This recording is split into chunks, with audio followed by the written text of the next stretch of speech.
Сәлем достар, бүгін сіздерге мейізден қалай закваска жасау керектігін көрсететін боламын. Видеоны соңына дейін көріп, подписка жасап, лайк басуды ұмытпаңыздар. Бізге закваска жасау үшін осындай қоңыр түсті мейіз керек болады. Бұл мейізді базардан, сухофрукты сататын жерлерден палауға арналған мейіз деп сұрап тауып алсаңыздар да болады. Коричневый түсті мейіз деп те айтасыздар, солай тапсаңыздар да болады.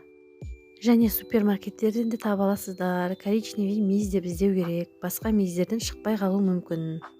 Ең бірінші 1 литрлік баклажканы аламыз. Баклажкамызды жақсылап тазалап алып, мынандай жаңағы қоңыр мейізімізді жумай баклажканың ішіне саламыз. Достар, сіздер дұрыс естідіңіздер. Бізге керекті закваска жасауға арналған пайдалы бактериялардың барлығы мейіздің сыртында болады. Сондықтан да біз мейіздің сыртын жумаймыз. Баклажкаға 100 грамм мейіз және 250 грамм су құямыз. Осы суды енді біз жылы жерге қойып керек. Мен қазір қыс мезгілі болғандықтан бұл баклажканы үйдегі жылу батареясының үстіне қойдым. Міне достар, біздің закваска дайындағанымызға екінші күн суда тұрған мейіздер ісініп, және судың бетінде кішкене көбік сияқты бірдеме пайда болған. 3-4 күнге қарай бұл көбіктер көгереді беті. Ол қалыпты жағдай. Жалпы бұл мейіздің суы біреулерде 3 күнде, біреулерге 7 күнде дайын болады. Сол үшін де мейізді жылы жерге қою керек, ертерек дайын болғанын қаласаңыз. Егер сізде мен сияқты жылу батареясының үстіне қоятын болсаңыз, онда баклажканы жатқызып емес, тұрғызып қойғандарыңыз дұрыс болады. Міне біздің мейіздің суына бүгін 3-ші күн. Мейіздер өте қатты ісініп, баклажканың ішінде газ пайда болған.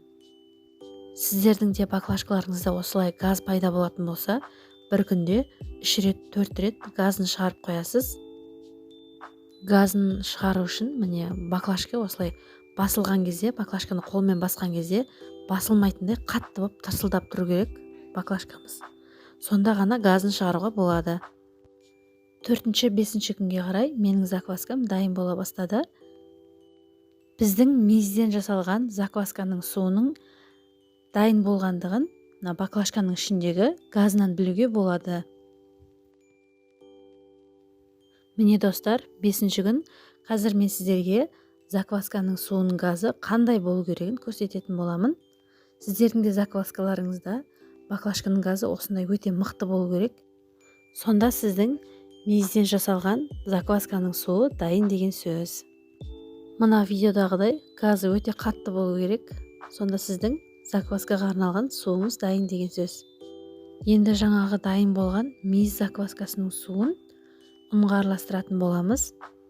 Осылай сүзгішпен сүзіп барып құямыз. Неше грамм су шықса, сонша грамм ұнмен араластырамыз. Сіздер банкаға емес, бөлек бір ыдысқа жасап алып, сосын барып 2 литрлік банкаға салып қойсаңыздар болады. Маған осылай ыңғайлы болғандықтан мен осылай жасай салдым. Ұнға келетін болсақ, ұныңыз неғұрлым ескі болса, закваскаңыз соғұрлым жақсы шығады.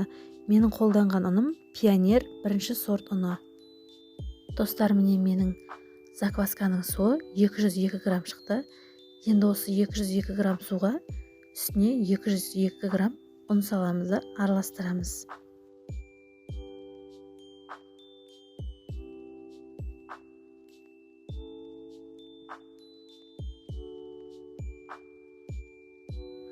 Осылай жақсылап араластырып болғаннан кейін бетін пластмассовый қақпақпен, болмаса пищевой пленкамен жақсылап орап қоямыз.